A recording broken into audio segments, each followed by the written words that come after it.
Café de Sèvres.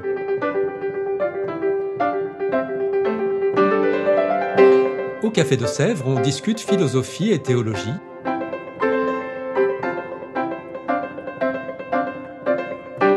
C'est là que chaque semaine, Isabelle, Parnell et Claire dialoguent avec un enseignant du Centre Sèvres, faculté jésuite de Paris. L'émission d'aujourd'hui est animée par Isabelle de la Garandrie.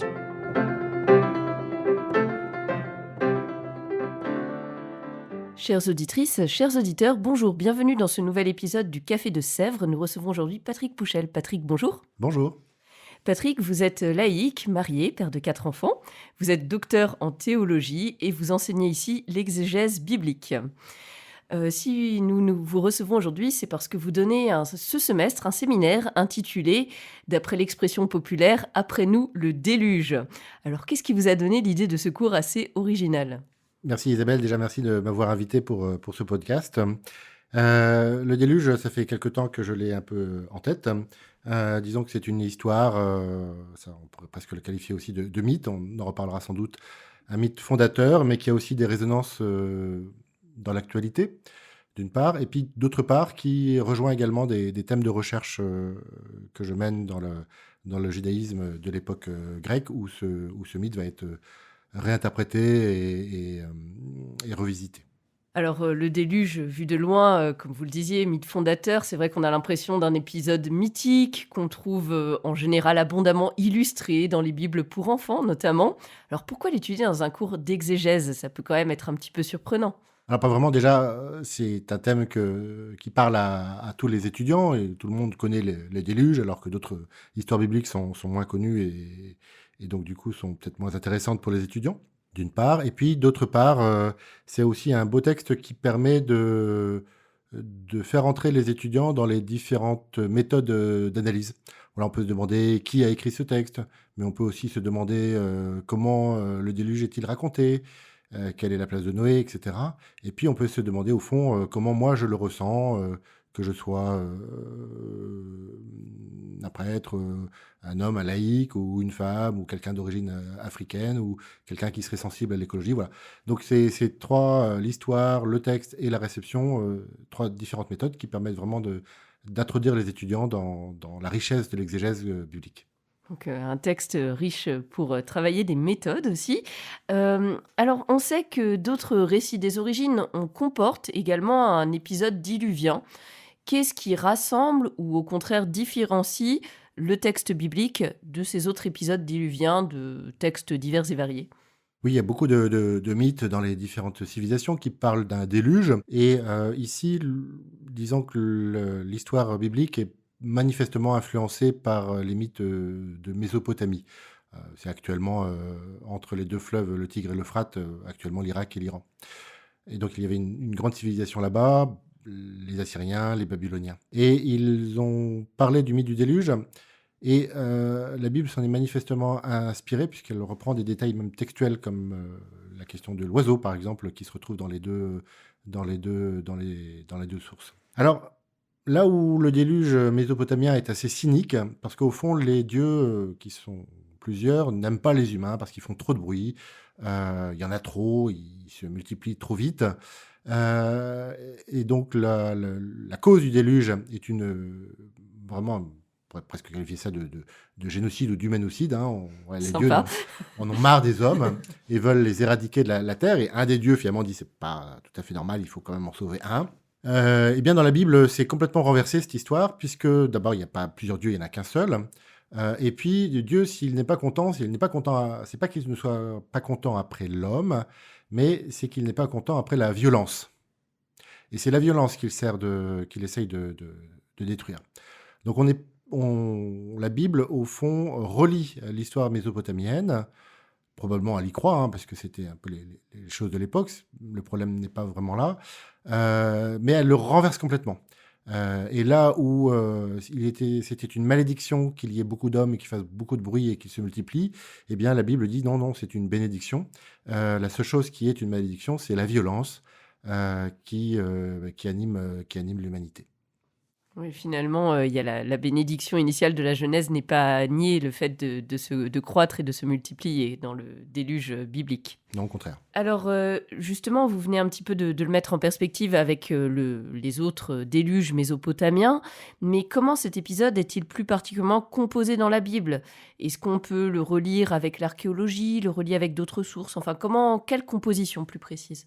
Alors pour la question de l'archéologie, ça sera assez vite vu. Bien sûr, il y a des gens qui ont essayé de trouver l'arche dans telle ou telle montagne ou essayer de trouver des traces du déluge. Au fond, il y a peu de chances qu'un déluge universel se soit réellement passé. Ce qui est plus intéressant, comme je l'ai dit tout à l'heure, c'est la relecture littéraire du judaïsme ancien, des mythologies mésopotamiennes, qu'elles soient d'ailleurs vraies ou fausses, au fond. Alors, est-ce qu'il y a eu un déluge local à un moment donné? Bon, pourquoi pas. Mais au fond, on n'a pas vraiment trouvé de traces archéologiques, en tout cas très convaincantes. Ensuite, on voit très clairement que l'histoire, en tout cas dans la Bible, est composée de deux sources. Les choses y sont traitées deux fois, donc Noé rentre deux fois dans l'arche, il construit deux fois d'ailleurs cette arche. On a deux fois les animaux qui rentrent dans l'arche, une fois par deux ou par six. Et dans une des parties de l'histoire, en fait, on nomme Dieu le Seigneur, le tétragramme hébraïque, Adonai. Et puis dans l'autre, on le nomme Dieu, en hébreu Elohim. D'où l'idée qu'il y avait en fait deux sources indépendantes qui ont été mises ensemble, probablement pour respecter ces deux histoires. Alors, dans l'une, ce qui est vraiment très marquant, c'est que l'une est assez proche du premier chapitre de la Genèse et développe l'idée que le déluge est en fait une sorte de création d'abord à l'envers, là où Dieu avait séparé les eaux d'en haut, les eaux d'en bas dans Genèse. Ben ici, elles vont devenir de nouveau mélangées. Et puis, suivi tout de suite d'une recréation. Voilà. Donc, de nouveau, on va recréer l'homme. Et Noé, du coup, est une sorte de nouvel Adam. Voilà. Et ce qui est intéressant du point de vue, on va dire, plus théologie ou théologie biblique, c'est que, au fond, la création de Dieu, c'est d'abord un acte de salut. Voilà. En fait, Dieu, il sauve Noé. C'est comme ça qu'il crée. Voilà. En fait, on retrouve un peu la même chose dans Genèse, puisque au départ, la terre et le ciel sont tohu-bohu, c'est un d'amas complètement ruiné, hein, et la création de Dieu vient mettre de l'ordre, c'est remettre de la vie là où c'est ruiné. Et il en est de même pour le déluge. Oui, c'est finalement quelque chose de très positif dans cette première version, tout au moins. Oui, tout à fait. L'autre version voilà, n'a pas autant de liens par rapport à la création, mais enfin est également positive. D'accord. Et donc, concernant le deuxième épisode, que peut-on en dire? Oui, alors les deux épisodes sont néanmoins bien entremêlés. Disons que l'un des épisodes est assez proche de Genèse 1 et l'autre va mettre aussi l'accent plus sur la notion d'alliance. C'est d'ailleurs la première fois que le mot apparaît dans la Bible. Et donc au sortir du déluge, voilà, Dieu fait alliance avec Noé. Donc, finalement, quasiment, enfin voilà, on relit le début de la Genèse et on fait alliance. Quelle importance aussi de cet épisode pour l'ensemble du corpus biblique? On parlait d'un épisode fondateur, d'un épisode mythique, mais par rapport à l'ensemble de la Bible, comment le relier? Alors cet épisode se situe dans la Genèse, au sein de la Bible. On peut même ajouter le Nouveau Testament pour les chrétiens. Alors c'est bien sûr une nouvelle création. Hein. Donc Noé est le père de tous les hommes vivants. C'est la première mention d'une alliance. Avec Dieu ne fait pas alliance avec Adam. En tout cas, le terme n'est pas utilisé. Et Noé reçoit une loi qui, elle, est valable pour toute l'humanité. Donc juifs et non-juifs. C'est d'ailleurs cette loi dont l'une des parties en fait postule qu'on peut manger de la viande, mais on ne peut pas manger le sang qui représente la vie avec la viande. C'est donc cette loi que les apôtres, dans une grande tradition juive, proposeront à ceux des nations, des païens, qui veulent se convertir. Cette question du régime alimentaire, d'ailleurs, en fait, alimente, c'est le cas de le dire, toute la Genèse et même après. Hein. Adam est végétarien. Et même toute la création, en fait, est végétarienne. Alors, je ne sais pas très bien comment les lions et les loups ont pu gérer ça, mais n'empêche que le texte dit ça. Voilà. Et à partir de Noé, donc, on est autorisé à manger de la viande. Alors, pourquoi? Là, deux hypothèses sont en débat. Pour les uns, Dieu, voyant la violence inhérente à l'humanité ou à la création, autorise de manger la viande pour gérer cette violence et pour que la violence des hommes ne soit pas autodestructrice. Deuxième hypothèse, Dieu en fait fait œuvre une certaine forme de pédagogie pour expliquer comment on peut manger avec Dieu. C'est un sacrifice n'est pas d'abord le fait de s'enlever quelque chose qui est cher pour nous, qui nous est cher, mais c'est d'abord aussi un repas avec Dieu. Et ce repas, eh bien, Adam est donc végétarien, Noé peut manger de la viande, et puis la révélation finalement finale sera donnée avec Moïse, où on peut manger de certains animaux, mais pas de tous, et puis on peut les manger de telle ou telle manière. On voit que cette question de l'aliment, en fait, traverse toute la Genèse. Hein. Donc, Adam, qui peut manger de tout le jardin, mais pas de cet arbre-là. Caïn et Abel, hein, puisque Abel est éleveur, Caïn est cultivateur. Et puis, donc, Dieu, évidemment, il y a un malentendu, en fait, entre Dieu et Caïn sur cette question-là. Et puis, Noé, ensuite Moïse. Voilà. Mais l'idée de base, c'est que, quel que soit le régime alimentaire et donc la chronologie biblique dans laquelle on se trouve, hein, aujourd'hui, eh bien, on peut manger de la viande, en tout cas dans le régime de Noé. Quel que soit ce régime alimentaire, donc il y a toujours une limite. En fait, on peut manger, mais pas jusqu'au bout. Voilà. Et ça, c'est quelque chose qui est vraiment très caractéristique de la pensée biblique et la pensée juive, hein, qu'on va retrouver notamment dans les notions comme le Shabbat. Hein. On peut travailler tout le temps, mais pas tous les jours. Voilà. Et le samedi, donc, on ne travaillera pas. Voilà. On peut exploiter les champs jusqu'au bout, mais on va laisser un petit bout quand même pour le pauvre, pour celui qui doit pouvoir récupérer l'épi qui est mûr. Ouais, la question de la limite, quoi, finalement, inhérente à l'homme. Alors, c'est vrai qu'on entend l'importance de ce mythe fondateur aussi pour l'ensemble de la Bible, de l'histoire du salut. On l'entend au passé, mais c'est vrai qu'aujourd'hui, quand on parle du déluge, on a aussi tendance à le relier à nos questions contemporaines.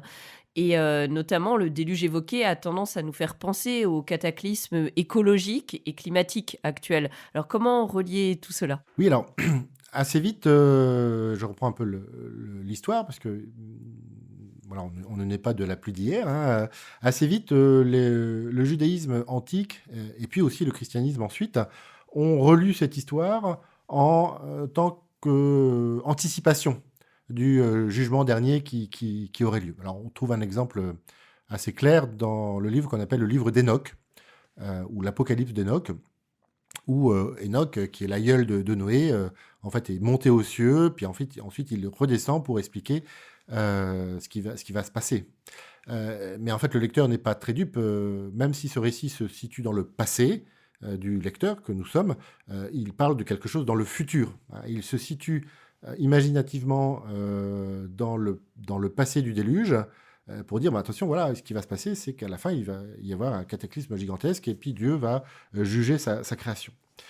Et on retrouve quelques allusions dans le Nouveau Testament, comme quand Jésus parle de cette génération-là, en disant, souvenez-vous de la génération de Noé, certains faisaient ci, certains faisaient ça, puis ils ne pensaient pas qu'il y aurait la catastrophe. Donc on voit cette idée-là, que les mythes fondateurs ne nous parlent pas simplement d'un passé qui ferait que nous sommes qui nous sommes, mais aussi d'un futur qui nous attend. Dès lors, il est tout à fait naturel que le motif du déluge soit utilisé pour décrire la crise actuelle. Alors, on a bien sûr des choses un peu naturelles, hein, la montée des eaux, les crues, etc. Et beaucoup de gens en souffrent. Mais on peut aussi voir la manière dont certains films se sont emparés du sujet, sans faire forcément beaucoup explicitement allusion, mais quand même, 2012, qui se termine avec ces espèces de vaisseaux qu'on pense être spatiaux, mais qui en fait sont des vaisseaux sur l'eau, ou bien sûr, là, Noé d'Aronofsky, qui mêle en fait ses lectures à la fois un peu littérales bibliques, mais aussi ses réceptions juives et voire chrétiennes plus tardives. Et je pense aussi au dessin animé La prophétie des grenouilles, hein, qui prend aussi cette question à bras le corps. À vrai dire, Ça peut être aussi dû au fait que ceux qui acceptent l'idée d'un dérèglement climatique causé par l'homme, en fait, acceptent l'idée que ce dérèglement est causé par la méchanceté de l'homme, défini comme étant son avidité, son fait qu'il doit exploiter la nature jusqu'au bout. On parlait de la limite tout à l'heure, alors s'il fait ça comme ça jusqu'au bout, eh bien, il cause un déséquilibre complet de la création. Dès lors, il y a vraiment des liens assez forts qui peuvent s'établir entre la crise actuelle et le mythe du déluge tel que la Bible le décrit.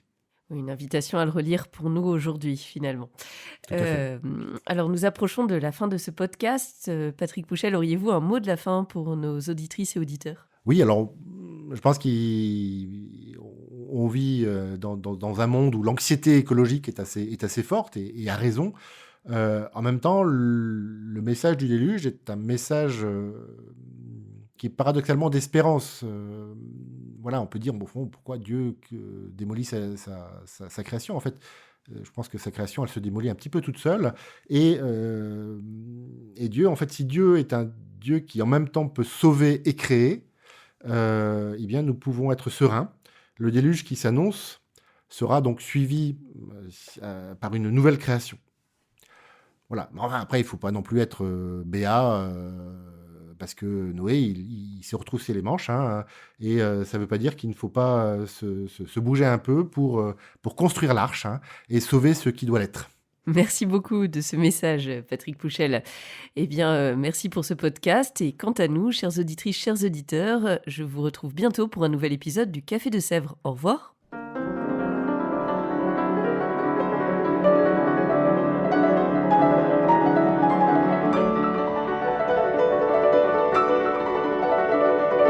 Vous écoutiez Café de Sèvres, le podcast du Centre Sèvres, Faculté jésuite de Paris, en partenariat avec RCF.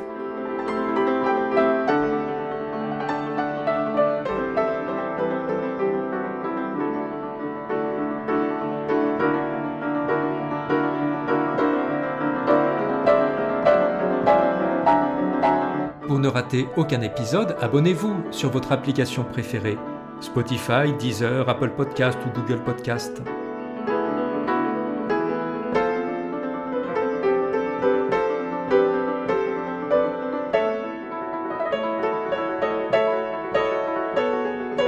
Et sur notre site internet www.centresèvres.com, découvrez l'ensemble de nos cours et conférences en philosophie et théologie. À bientôt.